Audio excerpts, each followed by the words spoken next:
Hi, I'm Samantha with SamanthaBeaMakes, and today I'm going to be teaching how to make a chain and how to crochet a single crochet.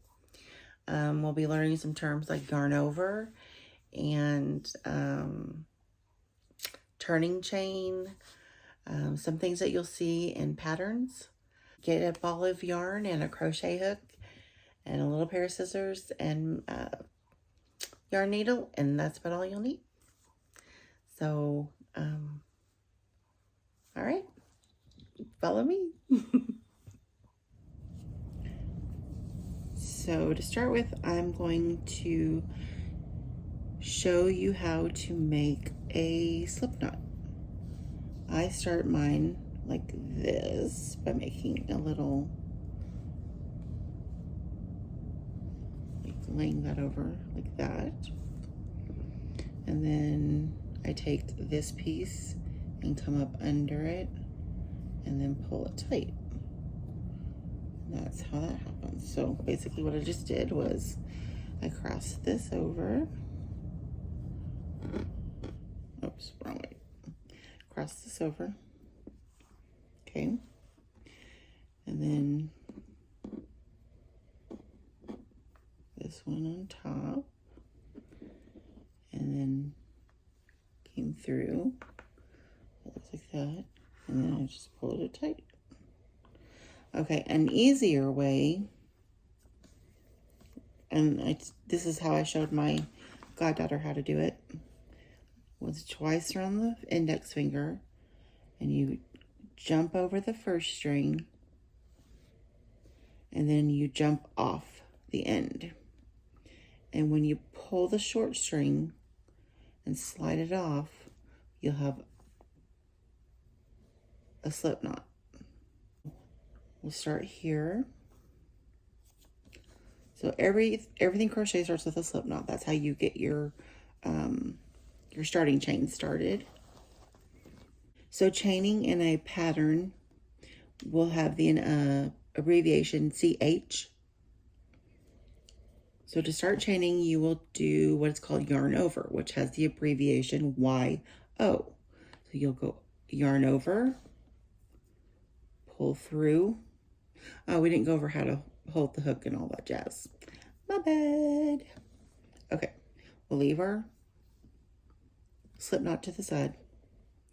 Okay, so there's the pencil hold, which I have never really gotten the rhythm of that down, but a lot of people like that.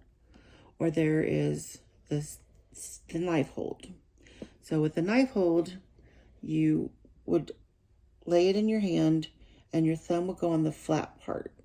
There's always like an indentation or a flat part on a lot of hooks. And all hooks are different. I would put my thumb here, and then I would turn my hand like I'm going to cut steak, like a knife, and this is called a knife hold. So then I would I'm going to put my slip knot onto the end, and I use my thumb to hold on to my loop, my slip knot. And then I'm going to put this in between my fingers. This controls my tension. And then my middle finger and my thumb, I'm going to hold on to the bottom of my loop. Back to the chaining. So CH stands for chain. YO stands for yarn over. So we're going to yarn over and pull through. Yarn over, pull through. A lot of people work this hand in yarn over, or they'll work this hand in, or you can simultaneously do it. But notice how I turn my hook because sometimes if you do it like this, you'll hook the top of your loop. So if you yarn over and then turn it, you won't hook the top of your slip knot. So see how I took my thumb and I pulled that down? That's to give me a little more room. It also keeps this part right here this is a 5mm hook. I don't know if you can see it. It says right there. So most hooks are like a C, D, E, F, G, H, I, J, K, you know, like that. But they are also 3, 3.5, 4, 4.5 millimeter. Okay, so this is editing, Samantha, and I went off on some weird tangent on size of hooks, and I meant to say the barrel of the tip of the hook and the little metal barrel keeps your loop the same size. So when you pull the loops down, it keeps them even gauge. That was the whole point of me going off on a tangent. And sorry about that. Okay, back to where we were. I go by millimeters. I just think that's, I don't know. I just do. So I tend to use a 5, 5.5, and a 6, the most often. So if you're looking to buy a hook, I would kind of go in that range.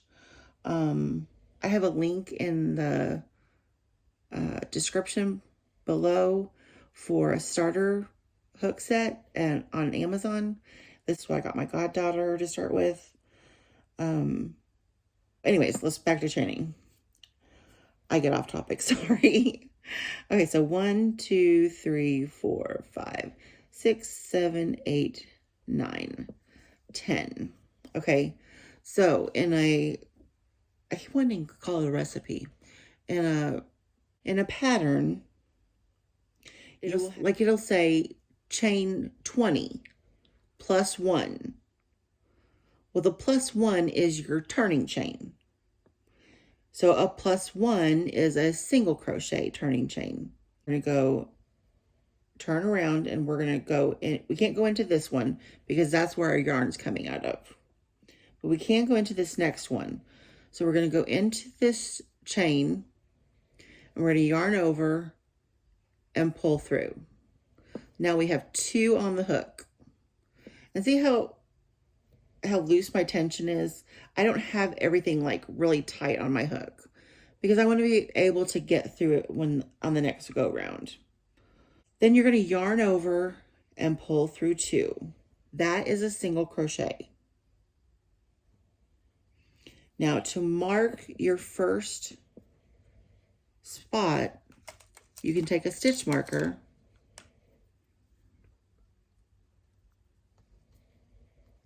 and mark your first the end spot. So when we get back down here, we'll know that that's the end. And because a lot of times your ends can get lost on the side. Okay, so we're going to go to the next one. So we just went into this one. Now we're going to go into this one. We're going to go through, yarn over, and pull through. Yarn over, pull through 2. Next chain, yarn over, pull through, yarn over again, and pull through 2. Go through the chain, yarn over and pull through, yarn over and pull through 2. Now at the end of this is what it's going to look like. It's going to be all curled up. So don't be surprised if that's what yours looks like at the end, okay? It does straighten out as you go. So we're going to go in, yarn over, and pull through 2.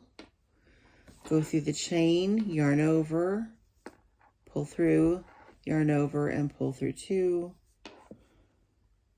Into the chain, yarn over, pull through, yarn over, and pull through 2. Into the chain, yarn over, pull through, yarn over, and pull through 2.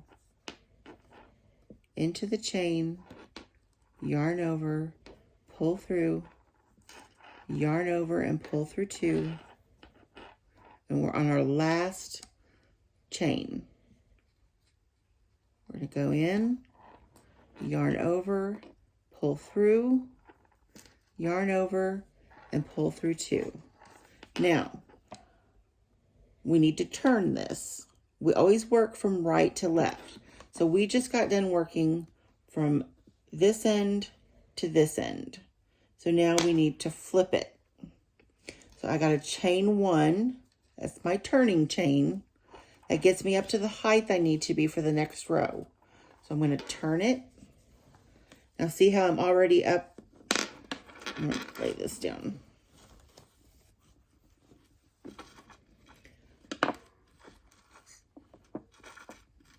See how my stitch is already up to the next row?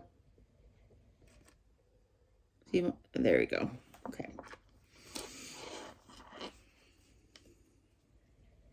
I'm going to go into the chain, I'm going into my single crochet from the previous row, yarn over, pull through 2. Okay, and I'm going to mark this.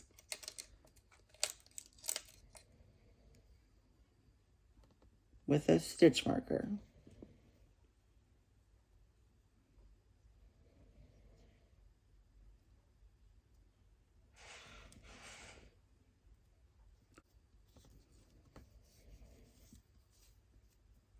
So you're just going to continue to go into each single crochet, yarning over, pulling through, and making a new single crochet. You're going to go through your single crochet, yarn over, pull through, yarn over, and pull through the 2 on the hook, making a new single crochet for your next row.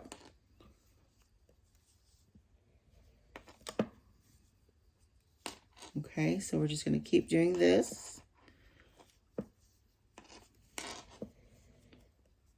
So go ahead and do this for 10 rows.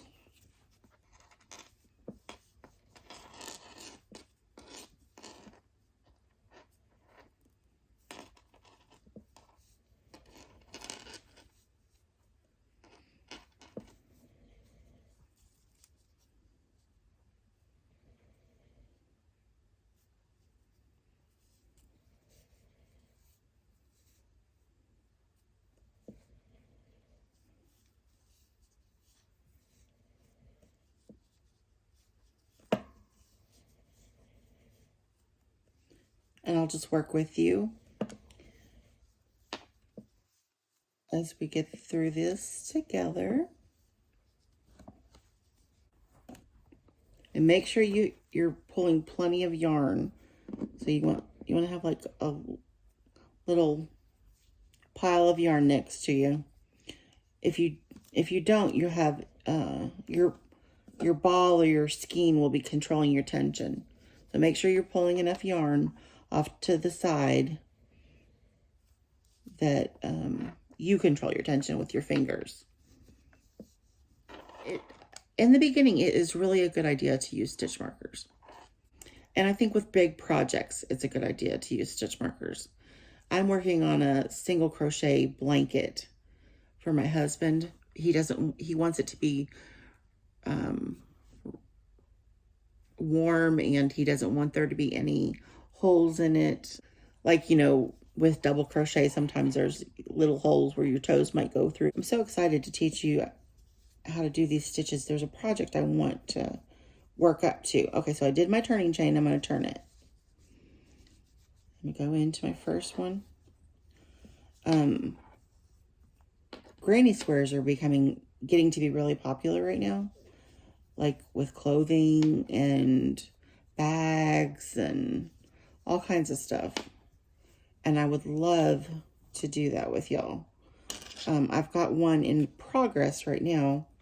So if we can get through learning the basics, then we'll go ahead and start that class. So basically, we just need to learn this, a half double crochet, and a double crochet. Once we learn the double crochet, then I'm going to take this out so it'll quit banging. Once we learn the double crochet,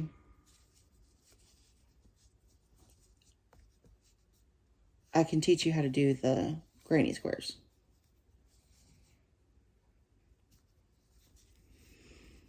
And then once I can teach you how to do the granny squares, then we'll make a bag and you will have your first project. There's a lot you can do with single crochet. Single crochet is the basic, you know, crochet stitch.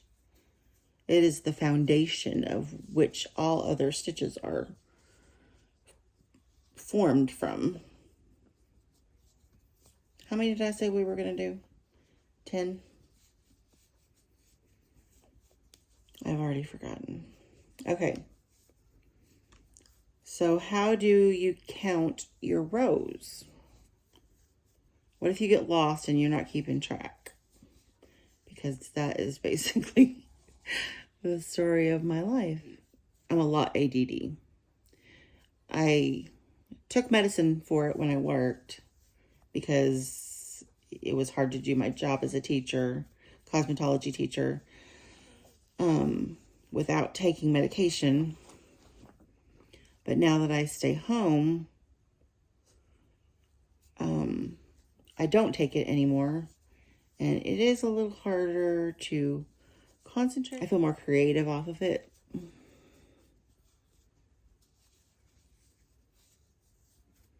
Oh, I was going to count at that end of the row. Okay, once we get to the end of this row, we'll count.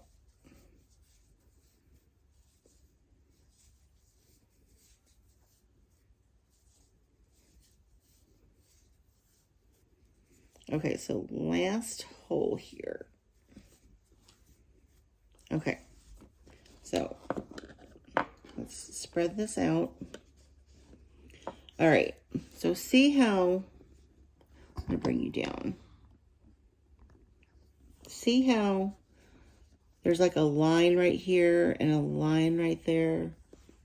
Okay, this is a single crochet row, and then on top of this little bump is another single crochet row. And then there's a valley, a single crochet row, and then a hill, and then a single crochet row, a valley, single crochet row, bump, single crochet row, valley.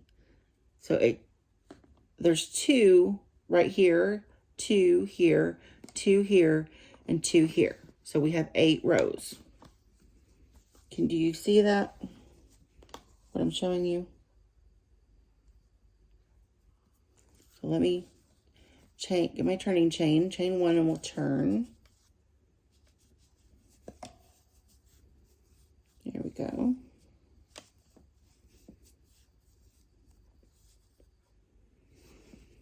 So the bag I'm working on right now for my mom is going to be a lined bag.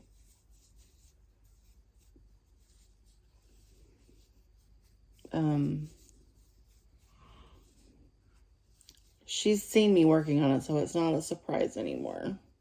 But the lining is still a surprise. I'm still trying to keep that from her. But she knows the colors because honestly, I was falling asleep at night trying to work on it after she went to bed.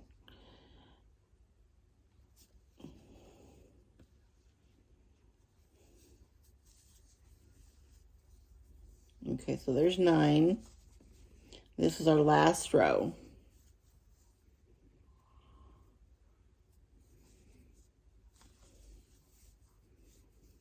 Okay, I'm feeling the tension from not having enough yarn, so I'm going to pull some more out.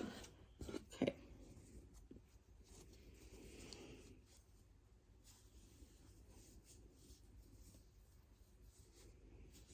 So we're still just going in and yarning over, pulling through 2. And that's what you should be doing.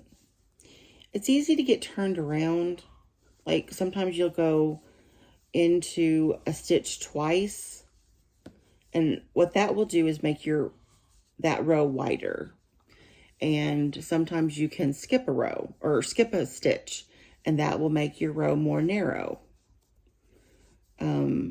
If you find that you've done that, you can do what's called frogging. And the reason it's called frogging is because you rip it out. So when you frog, you rip it, rip it, rip it, rip it, rip it. So it sounds like a frog. So that's why it's called frogging. So it's don't be afraid to frog your work. Don't be afraid to back up to the last place where you knew you were right. But don't be a perfectionist either. Don't keep ripping your work out, you know, so it's perfect. Nothing's perfect. You know, there's always going to be some error somewhere. That's what makes it ours. I mean, I can probably point out every mistake I've ever made in every piece of crochet or quilting or anything, you know, crafty that I've done. But the receiver of my gift, they don't know it, and I'm not going to point it out to them. So don't be so critical with yourself. Just enjoy crochet. It's relaxing. Okay, so what we're going to do next, what we have right here is a live stitch. Okay, so I can still go in and out with this stitch. So what I want to do is I want to fasten off. So I'm going to crochet one and pull this through. And then I'm going to take my scissors, which I usually have a much smaller pair of scissors. And then I'm going to cut that at the loop. And then I'm going to pull out my working yarn. So now I have this short thread and then my loop. I'm going to hold onto my loop and I'm going to pull that thread, and that makes a knot. So now this isn't going anywhere. My work has stopped. That loop is no longer going to unravel. So now I have two ends that I need to work in. And the way you work them in is with a yarn needle. So yarn needles come in many different types. There's a metal yarn needle that's straight. There's plastic yarn needles, aluminum. Here, this one's tipped. I don't know if you can see that. Probably if I move that a little bit, you can see that's kind of angled. I like those a lot better. I like the plastic ones. They're really flexible. That's probably what we're going to use today. And what is the back? You always want to hide your tails in the back of your crochet. So this is where we started. This is my starting, my slip knot. So we started right here. So this is the front of the piece. So this is the back of the piece. So I'm going to turn this over and I'm just going to run through this stitch. So I don't know if you can see me going through these stitches. Now you're not going to notice this in the front. Okay, but you want to make sure you don't pull too tight where you pull your corner in. Okay, so you want to kind of relax that. Okay. Now you want to see how I've gone under this one. I want to go over the top of it and go back through.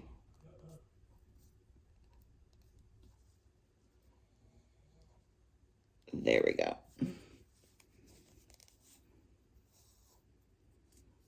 And then I'm going to go over the top. I'm going to make 3 passes. And I'm going to go over the top. I went under this one. I'm going to go over the top of it and come back through. Oops. Come back through. And then I'm just going to pull it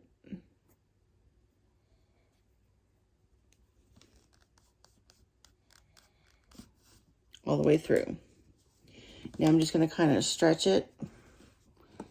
Make sure everything looks nice. No bumps. Okay. And then I'm going to come over here and I'm going to cut my tail. Don't cut your work. Just cut your little tail off. Okay, so flip it over. And we have a nice crocheted piece with our ends crocheted in. And you could set a little coffee cup on there. Or, You know, you can make it bigger, make a big coaster. Note from my mom, Bee. She is the Bee of SamanthaBeaMakes. And it says, when I was a little girl, there was an invasion of the earth from, well, who really knows? But I remember hearing about strange-looking creatures. The description was not very helpful in the pursuit of finding these little creatures. I have crocheted what I think is a good example of such creatures. So, looks like this. Has wings and a horn. My guess as to the appearance of these outer space beings, according to radio reports, looks like this. Now, I'm not saying that this is an exact, let me turn the page, an exact representation. However, a song during the 1950s described it, and this is my best guess. If anyone can tell me the words of this song, I remember them well myself, but I'd love to see someone else repeat the words of the song. So let me know if you remember some of the words. Better yet, why don't you crochet your guess as to what you think the aliens look like according to the words of the 1950s song. So if you have a guess, comment below. So have fun trying to guess what the 1950s song is, and have fun creating your own version of this song.